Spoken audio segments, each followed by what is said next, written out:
Hello students. आज हम class 10th सामाजिक विज्ञान चैप्टर नंबर 20 खाद्य सुरक्षा के बारे में पढ़ेंगे।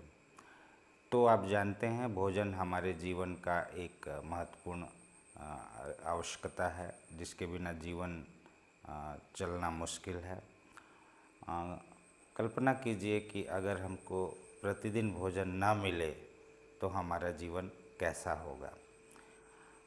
आज बढ़ती हुई जनसंख्या में भोजन की आपूर्ति करना सभी देशों के लिए एक चैलेंज हो गया है।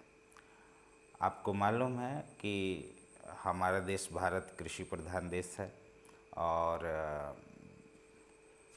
हमारे देश में भोजन की कमी नहीं है। अच्छी बात यह है।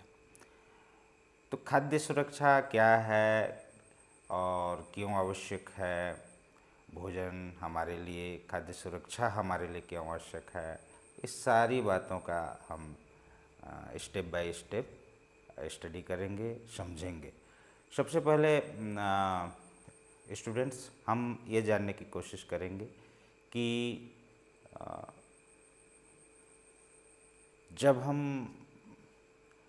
आज़ाद हुए उससे पहले हमारे देश में खाद्यान्न की क्या स्थिति थी। तो सबसे पहले मैं बात करता हूँ बंगाल के अकाल की। बंगाल में एक बार वर्ष 1943 में भयंकर अकाल पड़ा था और उस अकाल में लगभग 30 लाख लोगों की मृत्यु हुई थी।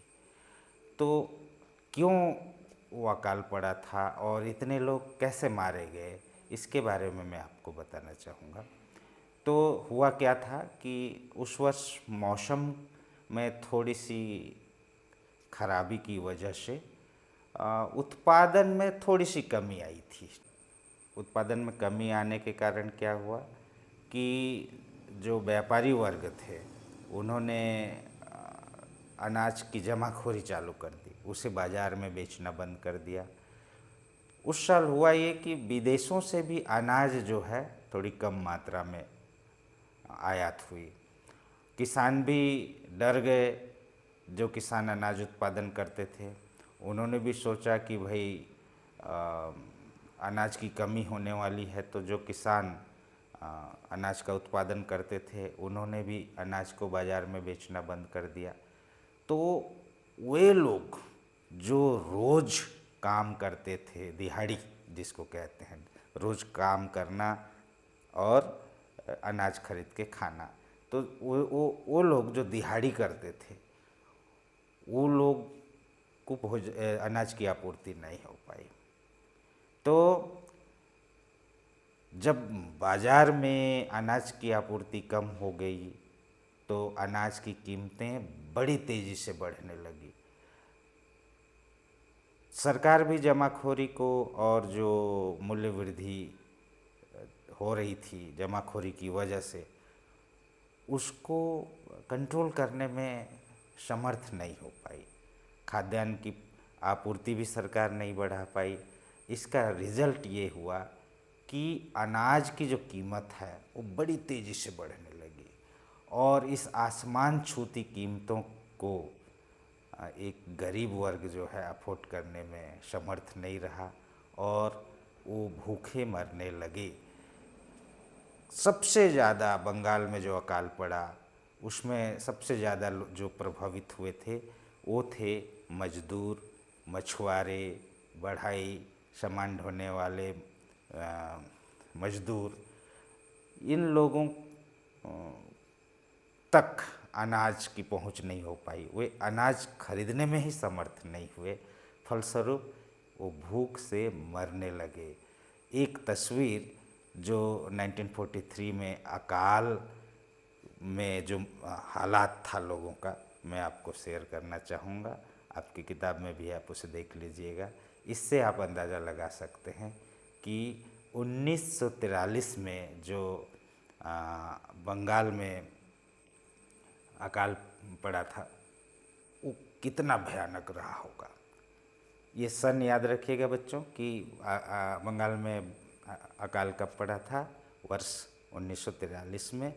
और कितने लोग मारे गए थे एग्जैक्ट इसका आंकड़ा तो बताना मुश्किल है, लेकिन लगभग 30 लाख तो ये रिकॉर्ड में है। तो आ, इसके बारे में आप समझ लीजिए। आगे हम यहीं से इस पाठ की भूमिका तैयार होती है कि खाद्य सुरक्षा क्यों आवश्यक है। देखो, अगर हमारे पास आज का जो सिस्टम है, आज हमारे देश में स्थिति ये है कि 3 साल तक अगर आप हमारे देश में अकाल पड़ जाए, कोई उत्पादन ना भी हो, तो हमारे पास इतना स्टॉक है कि सरकार सबको भोजन करा सकती है, सबको अनाज दे सकती है। यही है खाद्य सुरक्षा कि अगर किसी कारणवश हमारे देश में कोई ऐसी विपरीत परिस्थिति हो जाए कि अनाज का उत्पादन ना हो पाए और या अनाज की कीमतें बढ़ जाए, तो सभी लोगों तक अनाज की पहुंच हो पाए। यही है खाद्य सुरक्षा। डिटेल में आगे पढ़ेंगे। अभी इस क्लास में मैं आपको बंगाल में जो अकाल पड़ा था उसके बारे में बताना चाह रहा था। आशा है आप समझ गए होंगे। सन याद रखिएगा, कितने लोग इसमें मारे गए ये याद रखिएगा, कौन से वर्ग के लोग मारे गए ये भी याद रखिएगा। फिर से मैं बता दूं, ज़्यादातर वही लोग मारे गए जो डेली बेसिस पे काम करते थे। मजदूर, मछुआरे, बढ़ाई, सामान ढोने वाले मजदूर। चूँकि इनकी आय भी कम थी तो ये अनाज खरीद ही नहीं पाए और भूखे मर गए।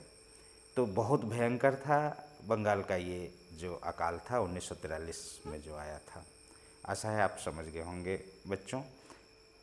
इसके बारे में अगर सवाल आता है तो आप समझ करके लिख लीजिएगा। ओके।